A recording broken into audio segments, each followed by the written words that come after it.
குணசாலியான பெண் ரூத் மிகவும் அன்பானவள், கடின உழைப்பாளி, நல் ஒழுக்கம் உள்ளவள். ரூத் என்றால் தோழி என்று அர்த்தம்.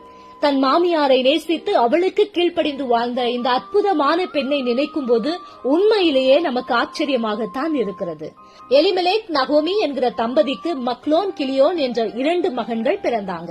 அவங்க யூதா தேசத்தில் இருக்கிற பெத்லஹேமில் வாழ்ந்து வந்தாங்க.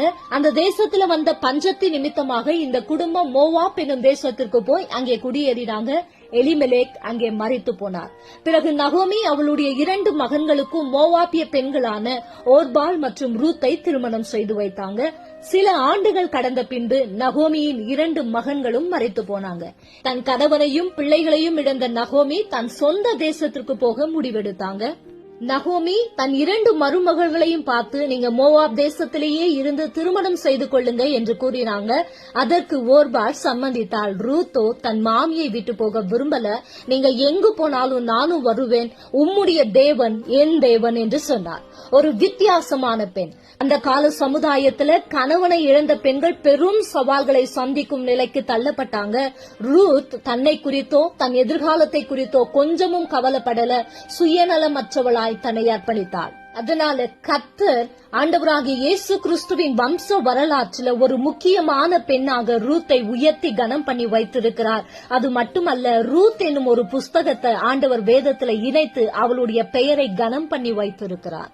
ரூத் எல்லாவற்றையும் விட்டு வந்தால் அதனால கர்த்தர் நிறைவான பலனை கொடுத்தார். ரூத் வேலை செய்ய போன இடத்துல ஒரு எஜமானியாக மாறினார். போவாஸ் என்னும் ஒரு அற்புதமான தேவ மனிதனை திருமணம் செய்து கொண்டால் ஒரு புதிய வாழ்க்கையை ஆண்டவர் கொடுத்தார். ரூத்துடைய வாழ்க்கையிலிருந்து நாம கற்றுக்கொள்கிற பாடம் என்ன தெரியுமா? உங்க வாழ்க்கையில நீங்க எதை இழந்திருந்தாலும் தோல்விகள், வலிகள், இழப்புகளில நீங்க மூழ்கி போக கூடாது. கர்த்தர் ஒரு புதிய ஆரம்பத்தை வைத்திருக்கிறார். விசுவாசத்தோடு கூட அதை நோக்கி பிரயாணம் பண்ணுங்க. ரூத்துடைய வாழ்க்கையில ஆரம்பத்துல நிறைய சோகமும் மன வேதனையும் இருந்தது. ஆனா முடிவு மிகவும் அழகானதாக இருந்தது.